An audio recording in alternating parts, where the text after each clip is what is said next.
Good morning, everybody. My name is Paulo. I'm the director of music here. My pronouns are he and him, and it is wonderful to see you this morning. Would you stand and let's get moving together? Just go ahead and shake out and stretch and anything that needs some attention, needs some blood flow, needs some air. Just maybe swing your arms out. I got a vaccine on Thursday. So, thank you. Thank you. Really just looking for applause at any possible moment. Ooh. Oh. Take one foot and would you stomp with me?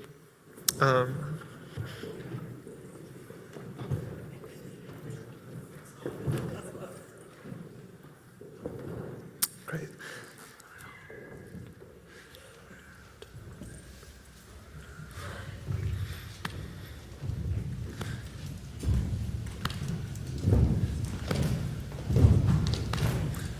Say with me, oh,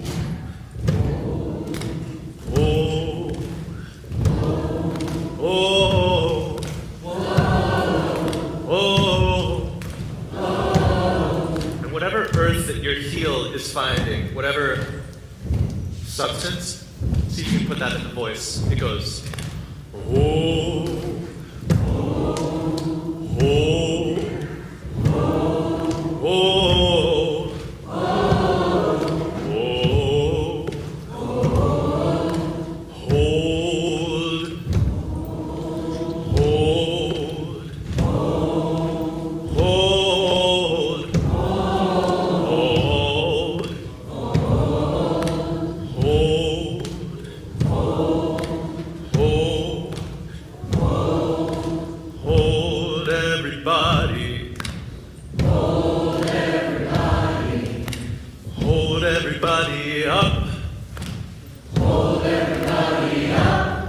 You gotta hold everybody. You gotta hold everybody up. You gotta hold everybody. You gotta hold everybody up. Hold everybody up. Up, up. Hold everybody up. Up, up. Hold everybody up. Up, up. Hold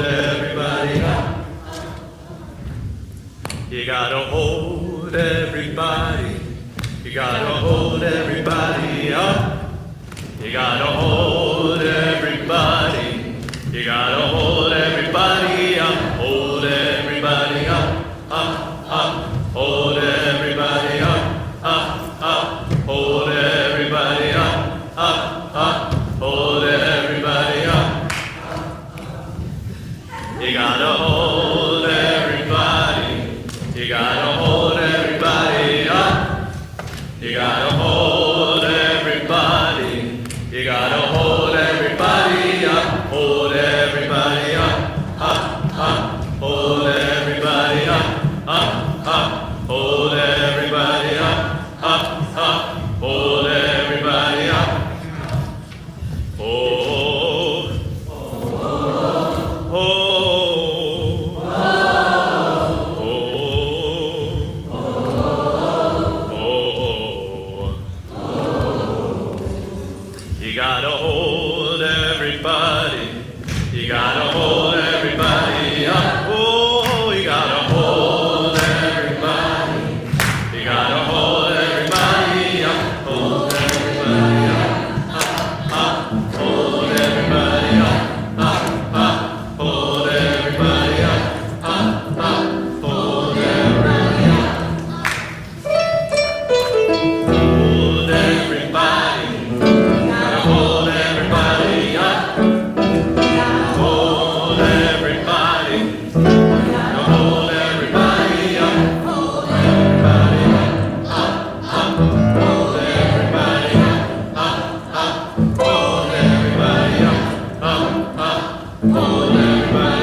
Y'all look beautiful out there. Good morning, everybody. Welcome to First Universalist. My name is Jen Crow. My pronouns are she and her, and it is an absolute privilege to get to serve as senior minister here. It's also a joy and a privilege to get to lead worship today with Paolo DeBuque and with Amy K. Bryant, with our guests from the Unitarian Universalist Trauma Response Ministry team as well. So we're so glad they're here with us. We wish we didn't need them. We're glad they're here. Since 2002, the Unitarian Universalist Trauma Response Ministry has provided timely, multi-level, culturally sensitive spiritual care to survivors of disasters and other critical incidents that might lead to trauma.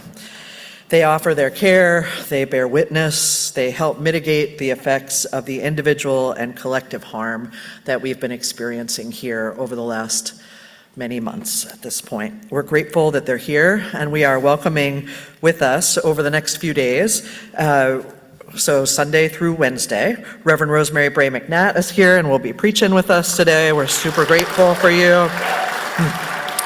Sally Hartman, who is a school psychologist here, also will be helping lead worship today. Susan Carlson, who's a retired UU minister. And Rita, you gotta help me out. What's Champlin? Rita Champlin from Bemidji is here with us as well. So we're super grateful for them.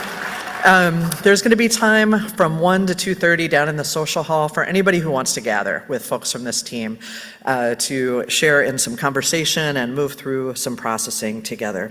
There will also be other opportunities throughout this week. I want to draw particular attention to a gathering that's happening on Tuesday night. This is for folks who are caregivers or parents, anybody birth through high school, college age, or young parents. This is a time where we're going to have pizza dinner, 5:30 to 7:30, and then opportunity for some breakout groups with members of the Trauma Response Ministry team. So, like I said, they're also available for one-on-one times, and there are some other small groups that are meeting with them throughout these couple of days. If you want some one-on-one time, you can reach out to me. You can talk to one of them after the service today, and we'll do our best to get you some of that care and support. So we're super glad they're here, and we'll continue to hold each other up. We're grateful today for the folks who are joining us online too. For anybody who's here for the very first time or has been just coming for a little bit now, welcome back. We're super glad you're here, or welcome for the first time. If you've been coming forever, welcome. It's really good to see you too. And we make this community together, this community where we take a risk on love and hope and do our very best to be builders of beloved community here on earth. We lean into the Universalist understanding of love and faith that names each and every one of us as whole and holy and worthy, welcome and wanted, exactly as we are, and with room to grow. This is a community of love and hope committed to practicing beloved community, grounded in a love so inclusive and expansive and irresistible that it cannot help but transform us individually and collectively, creating a world of mutual thriving for us all. This is what we are creating together. Now, you've seen up here more letters of love and solidarity that continue to come in from around the country and around the world. I tell you, we are receiving so many notes of care that I am not able to open them all. So I'm hoping for some of your help with that today. My hope is that you will actually take at least one of these notes home with you and be able to carry it as a piece of that love and care that's been sent to us, and then we send back out into the world. And in just a few minutes, when it's a time for a story for the kids, I'll invite you, kiddos, if you want to come pick a card to take with you. But for now, let's take a moment to center in. Perhaps this is a time where you want to join me in grounding in with 3 intentional breaths. But also just know you can use this time and space however you like.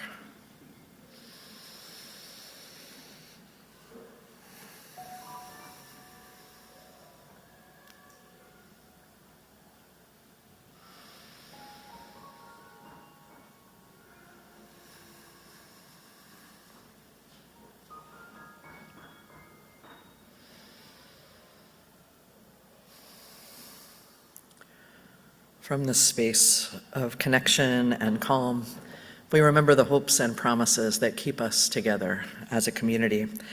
And I invite you, if you'd like, to say the words for the chalice lighting with me. Love is the spirit of this church, and service is its law. This is our great covenant, to dwell together in peace, to seek the truth in love, and to help one another. So I'm grateful that Sally's going to share a story with us. And kiddos, if you want now or when it's time for you to head out to your classes in a little bit, feel free to come on up and take a look through these notes while you're listening to the story. And maybe there's one you want to take with you. Good morning. Morning. The book is The Invisible Web. It's by Patrice Karst, illustrated by Joanne Lou Virtoth. The very best news ever has begun to spread all over the world, one heart at a time. Shout it from the mountaintops. Every single one of us is connected to those we love by invisible strings. That means Giovanna and her daddy are always together, even though he moved to a new house. Omar can feel the tugs of love from his parents, even though he is living far away at school. Mr. Chang still feels Mrs. Chang close by, even though she died a very long time ago. And you, at this very moment, may feel the string of someone close to you, even though they aren't there. You can't see it, but it's real. Our strings reach to everyone we know. They travel far and wide to families and friends, classmates and coaches, to bus drivers and babysitters, neighbors and pets, to aunts and uncles and grandparents and grandchildren, and countless other people. And all those people have hundreds of strings. Soaring high over the rocky peaks and across the 7 seas, deep into jungles and valleys and winding through the busiest of cities, all these strings crisscross one another and create a nest that covers the planet, interlacing together, cradling us forever, the invisible web. The web has no borders and wraps around every continent. Within it live butterflies and flowers, starfish and seahorses. Some say it even reaches to our ancestors and those we cherish in the beyond. One tug on a string sends love to every one of us, woven together in this divine tapestry. And that means just one good deed travels across the entire web. Everything is linked.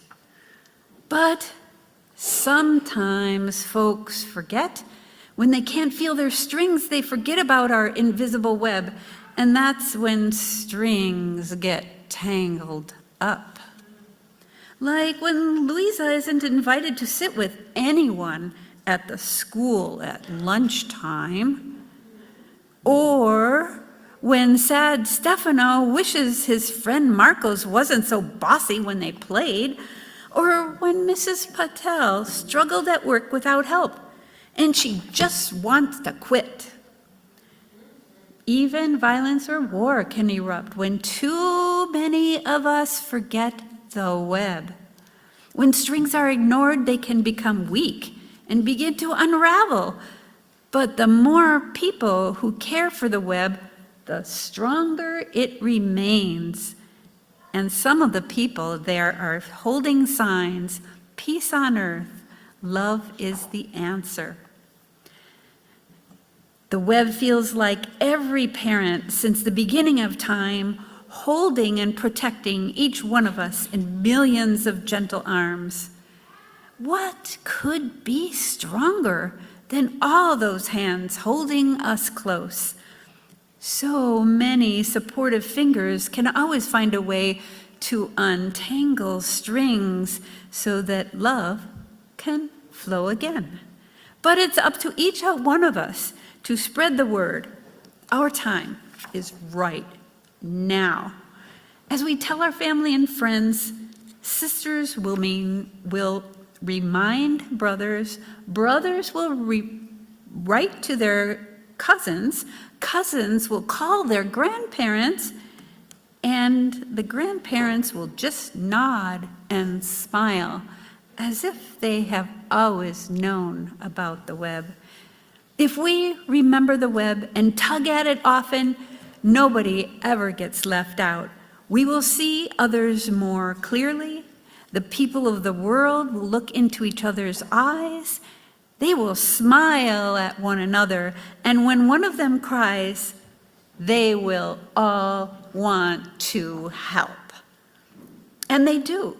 Marcos apologizes to Stefano, who forgives his friends, and they even have more fun. Someone helps Mrs. Patel at work and tells her what a great job she's doing. She remembers that she's important and feels happy. And Louisa feels warm and bubbly inside when a few of the kids in class ask her to join them under the banyan tree for lunch. She knows right then that the invisible web is real. After school, Louisa cries with joy as she strokes her cat, who purrs the news to the stars, and the stars whisper the secret to the clouds, who share it with the songbirds, who serenade the world with the exquisite melody of love at the start of each morning and all day, until, as the invisible web glistens in the magic of twilight, the owls take over throughout the night and hoot. The invisible web is alive. Its time is right now. It breathes as we breathe, pulsating all over our earth, the single heartbeat of life and love. And do you know what that makes us all? One very big family. P.S. I just love being right here with you in the middle of the invisible web.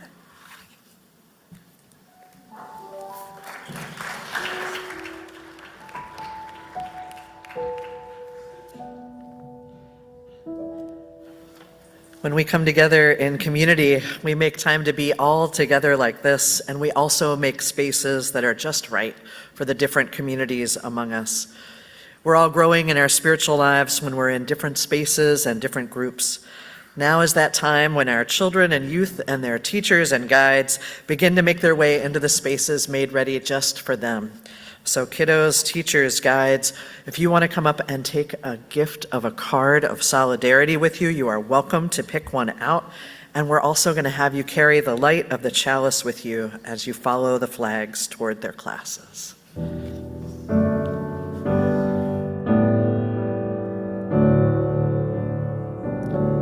Draw the circle wide. Draw the circle wide. No one stands alone, we'll stand side by side. Draw the circle wide. Draw the circle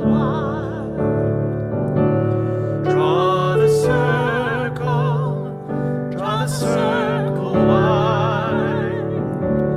Draw the circle.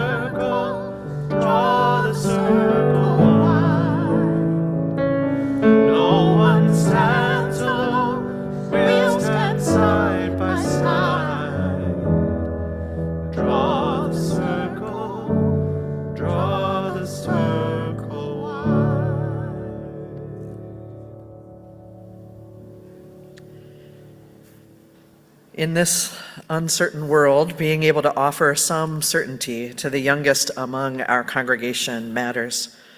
Children and adults, I'll add too, thrive on consistency and routine. Right now, that can be hard to find in our neighborhoods and our schools, so let's make sure it can happen here at church. Our kindergarten through fifth grade religious education classes need some more adult volunteers in order to keep on running from now through May 3rd. Will you help us create that space of consistency and magic and care? We have opportunities at the 9 and the 11 o'clock service. You don't have to be a great teacher in order to volunteer. You don't have to be a parent to volunteer. You don't have to volunteer for every single Sunday. You have to volunteer a couple of times each month so that you can get to know the kids in your class. You need to be a loving and consistent and caring presence. If this is something you might be able to do, please chat with me or Harut today or later after the services. We want to make sure this space is there and available for the youngest among us. And now I invite you to settle in for a time of meditation and prayer together. You can settle your bodies, your spirits, whatever way feels right for you.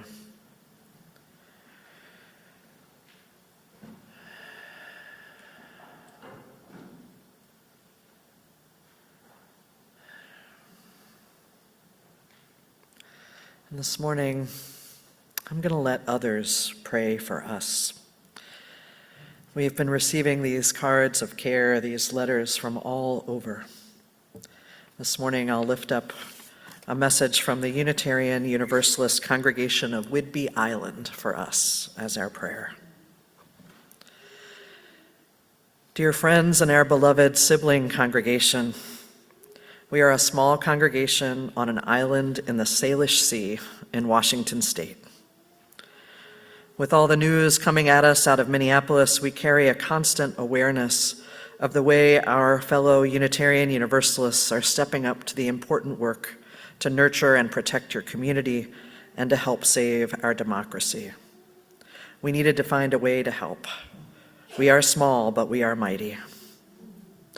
We dedicated a Sunday service to you, to the people of Minneapolis, using images from your congregation and music videos generously shared by Paolo. Our guest minister returned from the call to action for clergy to come to Minneapolis, and he shared stories with us. We collected an offering to be used to help sustain your congregation and offer care. It's one of the largest in our history. We wrote messages to you during our service, from our hearts to yours. They're prayers for us. Stay strong, be courageous, hold on. We give you hope, we give you love. You are not forgotten. Justice must prevail. Goodness will win. You have touched our hearts. Thank you for your willingness to stand with and care for strangers and neighbors. Love will win. We hear you, we see you, we admire the heck out of you. Blessings and protection for you all. Courage, love, and hope. You are not alone. My heart aches for you and what has transpired. Our thoughts and prayers are with you. We are holding on with you. Thank you for showing up for all of us.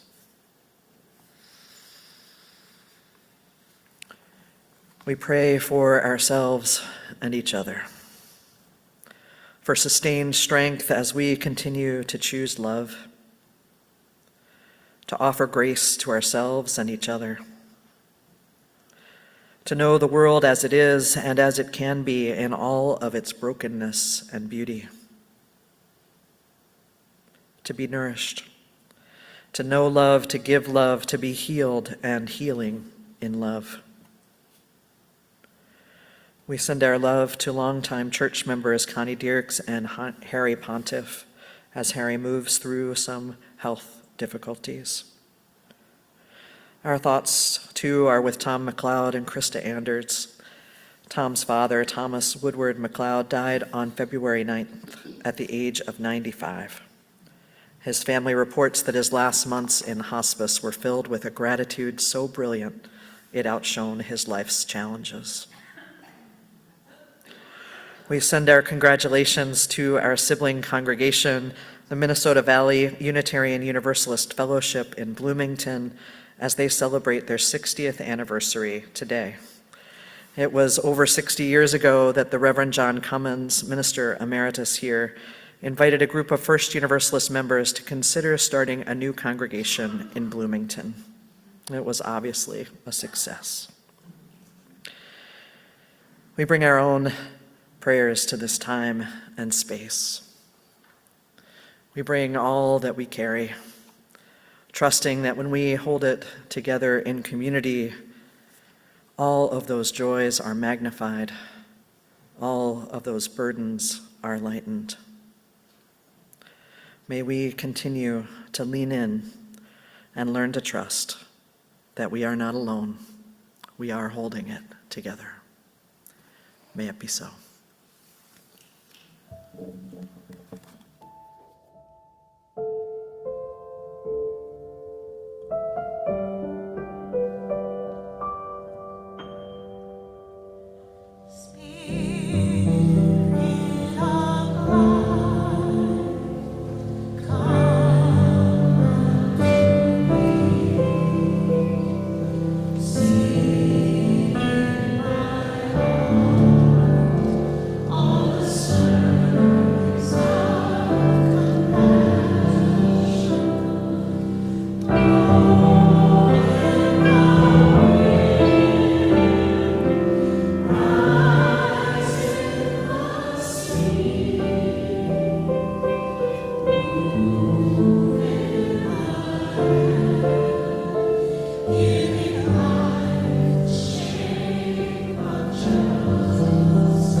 Each time we gather, we share in spiritual practices with one another, ways that we help make beloved community real in the here and now.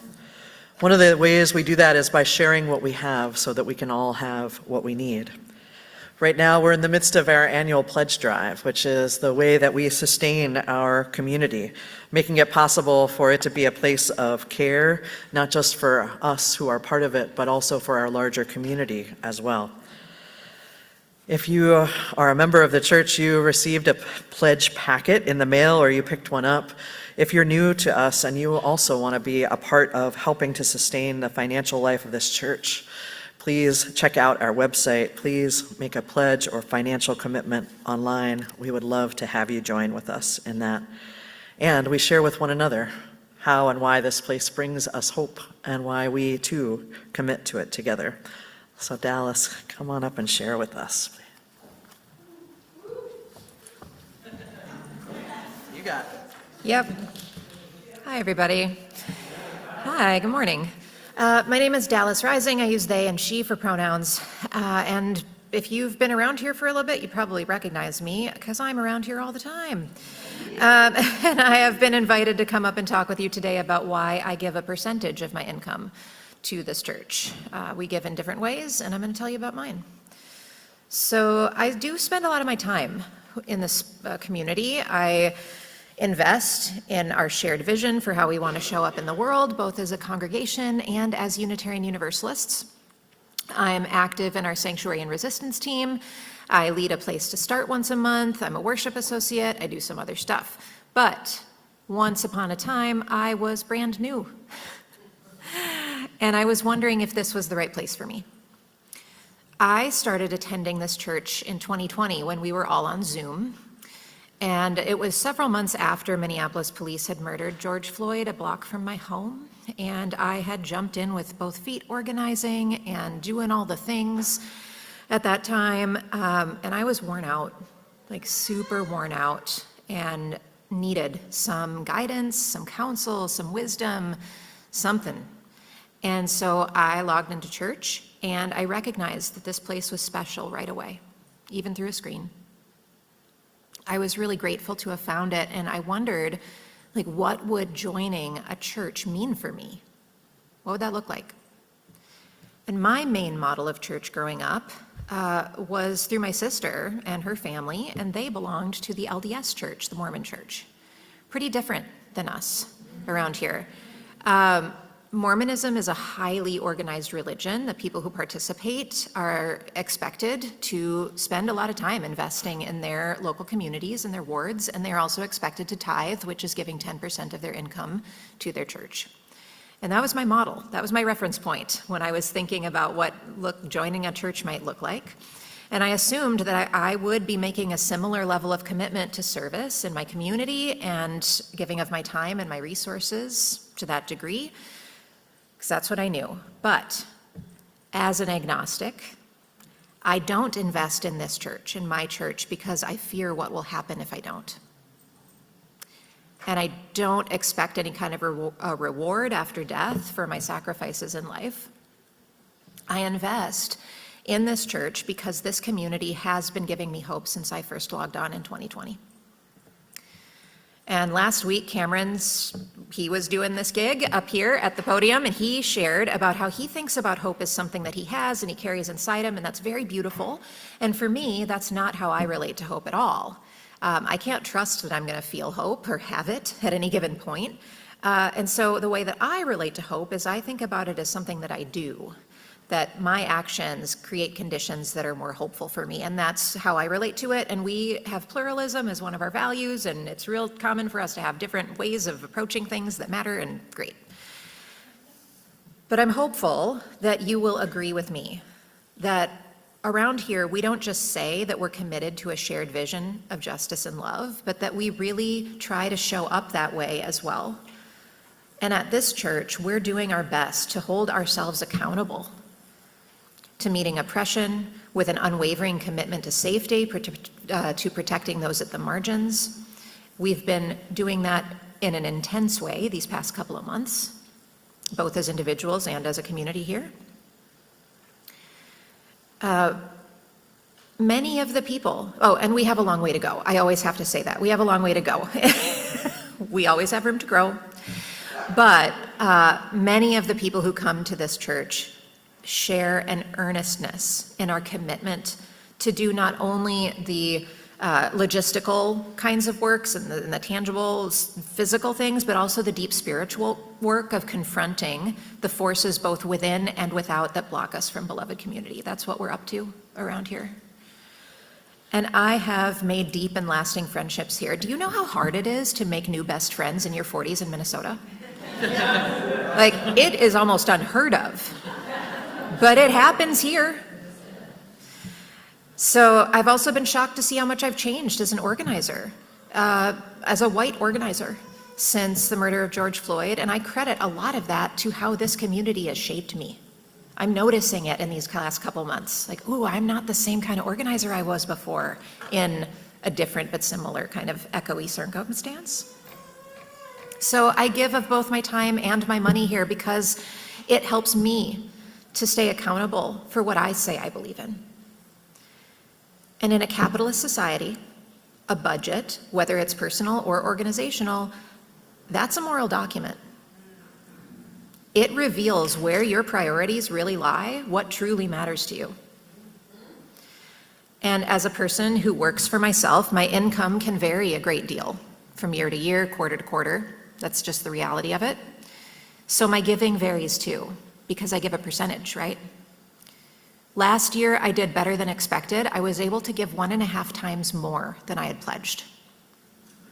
And Then at the end, I lost my biggest client. I lost a couple weekly classes. Things weren't looking so great. This year, we've got ice in town, and I am working more for free than I am for pay. But my percentage is set, and I'm committed to giving that amount regardless, whatever it is.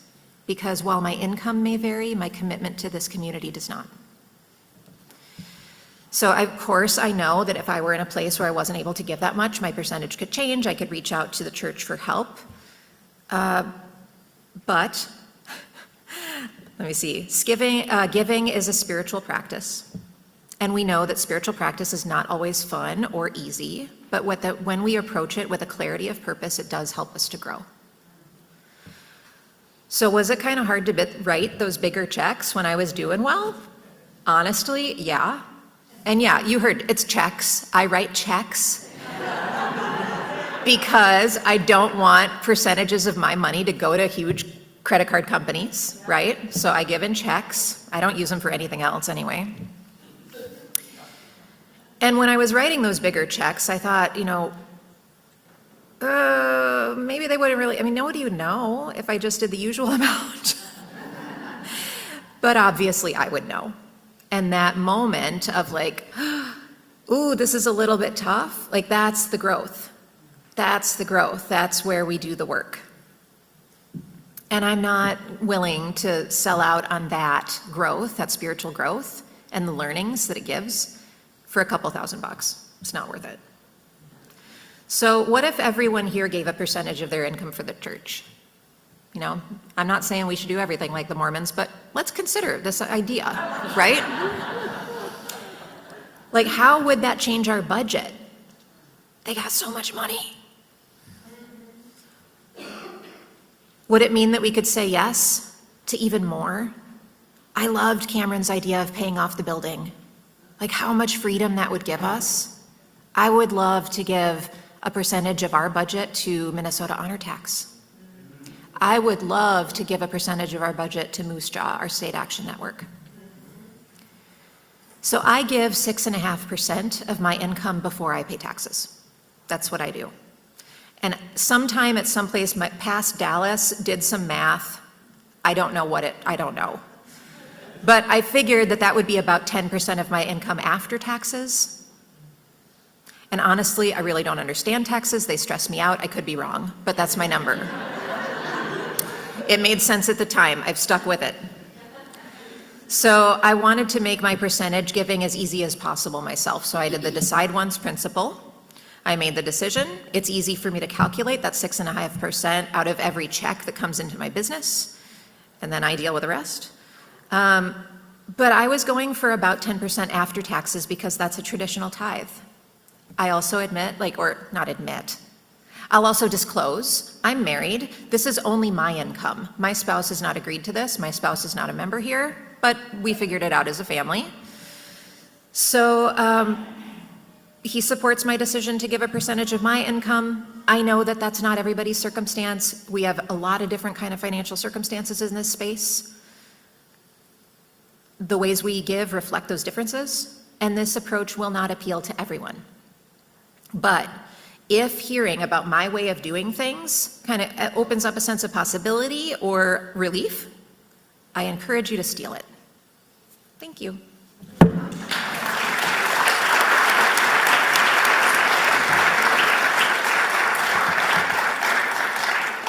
Thank you, Dallas. When we share our offering together, we remind one another that there are times in our lives when we have financial resources to share, and there are times in our lives when we might need to receive some financial resources. I remind us that this is a community where we give and receive and grow together.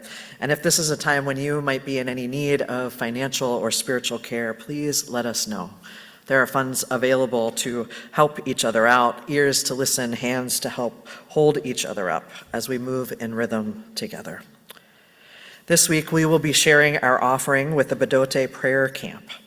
Maybe you've heard about this. This camp is located at Bedote, the sacred confluence of the Mississippi and Minnesota rivers, the creation point for the Dakota people. The Dakota people there have been gathering in the site for thousands of years. Right now, a sacred fire sits there at the center of an indigenous community living in a handful of teepees and yurts. There's a fire that is always lit. And from that fire, prayers are sent to the people who are detained inside the Bishop Henry Whipple Federal Building by U.S. Federal Immigration and Customs Enforcement.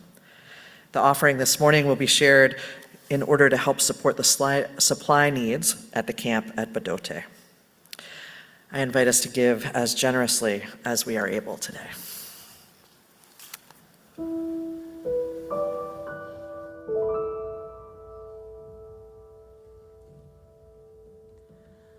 I will be your standing stone. I will stand by you. I will be your standing stone. I will stand by you.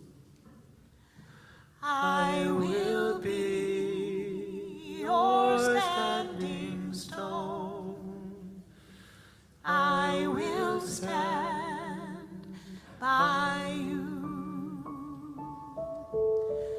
I will be your standing stone. I will stand by you. I will be your standing stone. I will stand by you. I will be your standing stone. I will stand by you. I will be your standing stone. I will stand by you.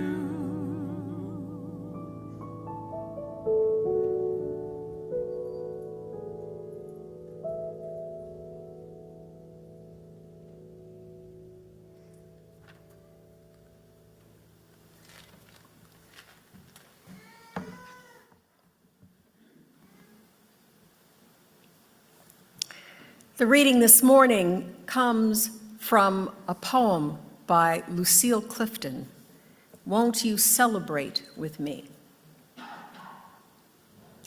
Won't you celebrate with me what I have shaped into a kind of life? I had no model.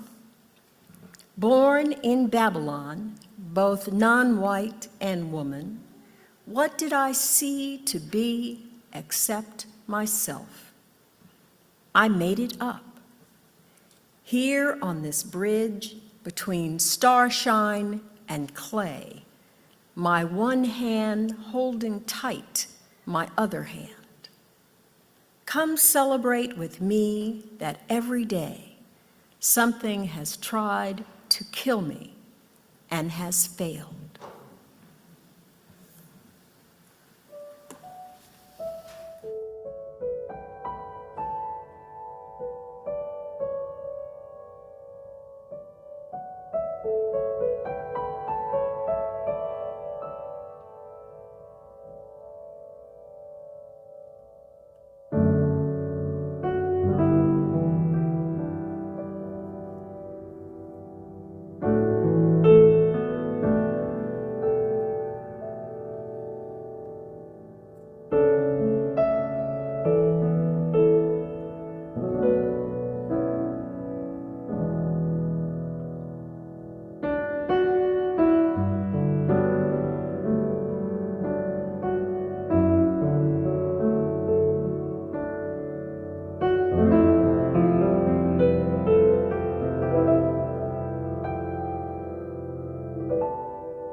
Good morning, everyone.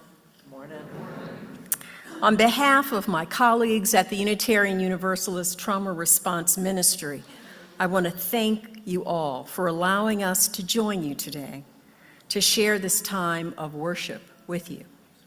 We are grateful to Reverend Jen for reaching out to offer us the privilege of supporting your congregation and community.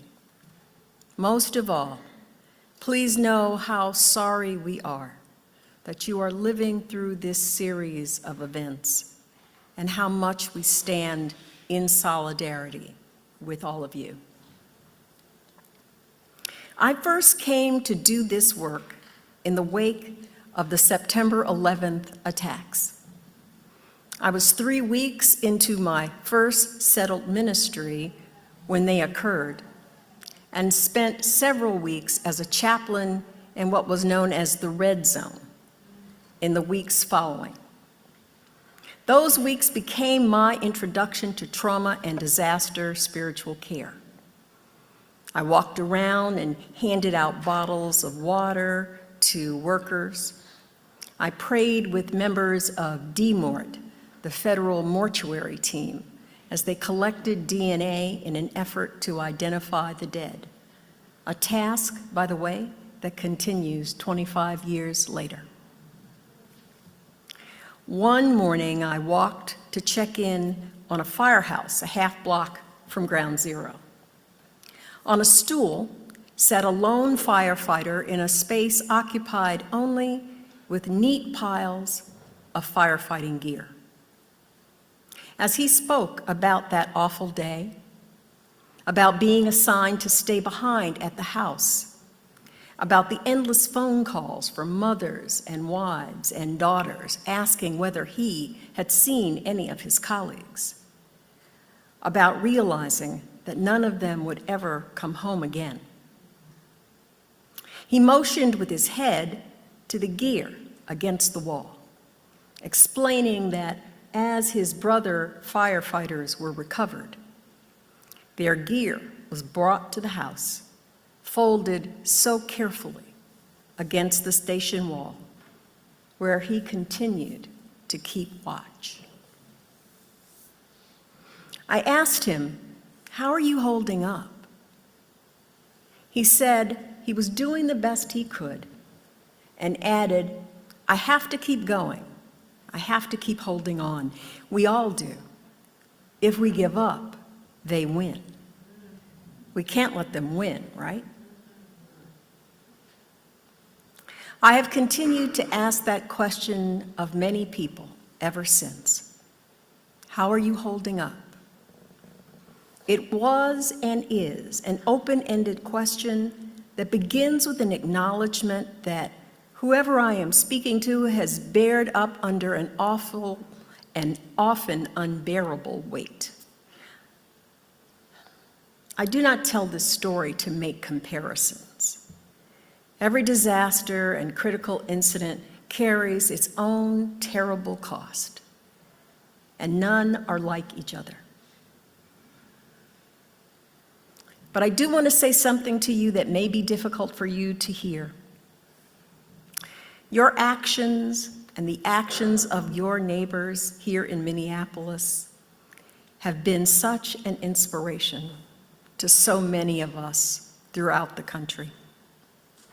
Your willingness to bear witness, to protect and to guard and to warn, to resist so completely the unlawful agents of our government, to become ungovernable and yet unmatched in the love with which you approach this risky task. All this has given us heart. With your interfaith and strategic partners, you have exemplified what the UU theologian James Luther Adams called the power of organization and the organization of power. This praise I offer may be hard to hear because few, if any of us, wake up each morning ready to suffer, ready to be frightened, ready to battle our own government and forces within it, insisting that we comply with the inhumane. I'm guessing you'd rather be taking your kids to the Y, or shopping for the church potluck, or buying your partner an anniversary present. Anything but this ongoing siege. This admiration may be too hard to hear because your spirits have been willing, but your own flesh is too vulnerable, your children too small, your 2 jobs too demanding to do all that you would like. Our gratitude may be too hard to accept because in your minds, you have done too little. A few dollars a week for mutual aid, or shopping for neighbors too afraid to leave the house. Nothing you do, you think, could be enough to match the nightmare you have been living through. Or my accolades could ring hollow to people of color who have been living with state-sponsored terrorism for generations, who see in these masked agents of the nation not the Gestapo, but the hooded vigilantes and the slave patrols which preceded them. I cannot, would not take back a word of praise or thanks to you, no matter how large or small your role. Because no matter what you have done, you have stood, as Lucille Clifton writes, on this bridge between starshine and clay, in the wind and the frost of an upper Midwestern winter, your hands holding tight to one another. Together you have served as a reminder to us that there are so many chances to say no to evil when it presents itself. You are a reminder that we do not have to do everything, because no one can, but everyone can do something to resist. And in your resistance, you are connecting us all, not only to the invisible web, but to the interdependent web that is our life and our faith. You are reminding us that living out our faith, this faith of ours determined to place love at the center, is often costly. Certainly, it has cost this congregation and this community. And yet that places you in such good company. Remember our faithful origins. More than 500 years earlier, our religious ancestors struggled and died for the freedom to believe or to doubt in a world torn by religious division, because some understood that faith was a gift from God. Remember that 200 years earlier, our country, guided by democratic ideals, were inspired in large part by the faith of these same ancestors who embraced the notion of covenant, the ideal of a common promise to care for one another. Rooted in Scripture, this covenantal way translated itself into both a respect for the individual and the common humanity that we share. And remember that in time, that was joined by the Universalist assurance that no one was shut out from the embrace of God's love, a love most often expressed through other human beings. So it is that the Unitarian Universalist movement that we hold in common, at its best, was meant to unite religious freedom and democratic process and unending love, each reinforcing the other. Meant as a corrective to those who believe that they hold the only understanding of what religion is, that they have the only vision of what democracy looks like, that they have the only vision of what love looks like. There have been those among us that have hinted that our faith may have lost its growing edge, that we've abandoned our unique origin story and its power to speak to the present moment. But these past 10 years have proven to be a wake-up call to practitioners of liberal faith, whether they are UU atheists or agnostic, or UU religious humanists, or UU Christians like myself. We no longer have energy or time for internal arguments about who believes what version of liberal religion. We don't have time. Instead, we have turned our attention at last to those who present the real threat to our religious and our civic life, indeed, to those who threaten the lives of our friends and our neighbors and ourselves.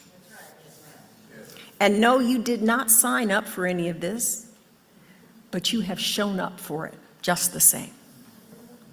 And this is not the first time. This is, in fact, the fourth critical incident that you have faced in the last 5 years. The murder of George Floyd, the isolation and heartbreak of the COVID pandemic, the Annunciation School shooting, and now the occupation of your city. Your faithful witness to one another and to your community has been costly. Our hearts ache with all that you have been through and continue to go through. So our trauma response team comes to you today to ask you, how are you holding up? In a more structured way, that is what our team hopes to help you discern. We hope that you will tell us stories of these days that you have been through, and we hope to show you what we know about how these days might become less of a burden to you. We want to support you in case your strings of the invisible web have become frayed for a time. And we come to you as well with a kind of prayer. We want to urge you to keep holding on. Keep holding on to this faith. Keep holding on to this vision of what is good. Celebrate your ongoing survival, even as you remember who has been lost. Keep holding on to your neighbors and to your friends. Keep holding on to your part of the invisible web, frayed as it might feel. Keep holding on to the dream that we have for this country we live in, even though it seems to have abandoned that dream. We cannot know for sure what lies ahead for us, but we can know for sure what kind of people we want to be. And because we know, we can hold each other up. We can hold everybody up. Blessed be, and amen.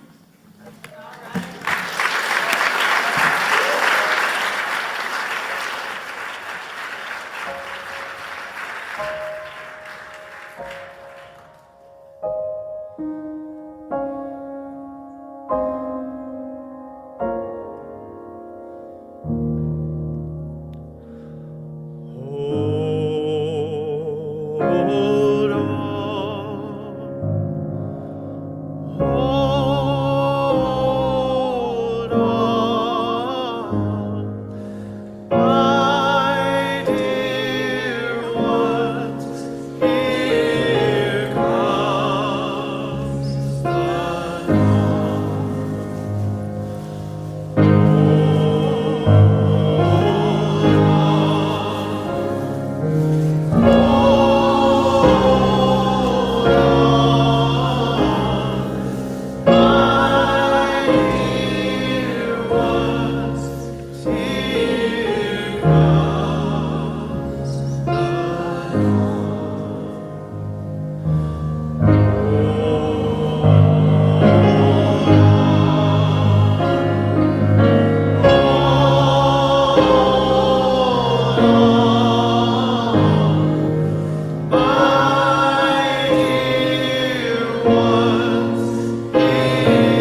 Hold on, beloveds.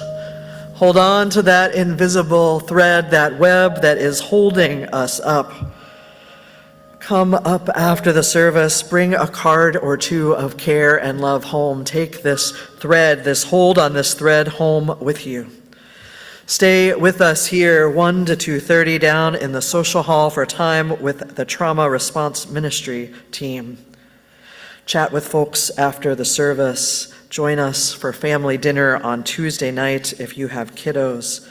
We'd love to be together. Hold on, dear ones. Here comes the dawn. May it be so.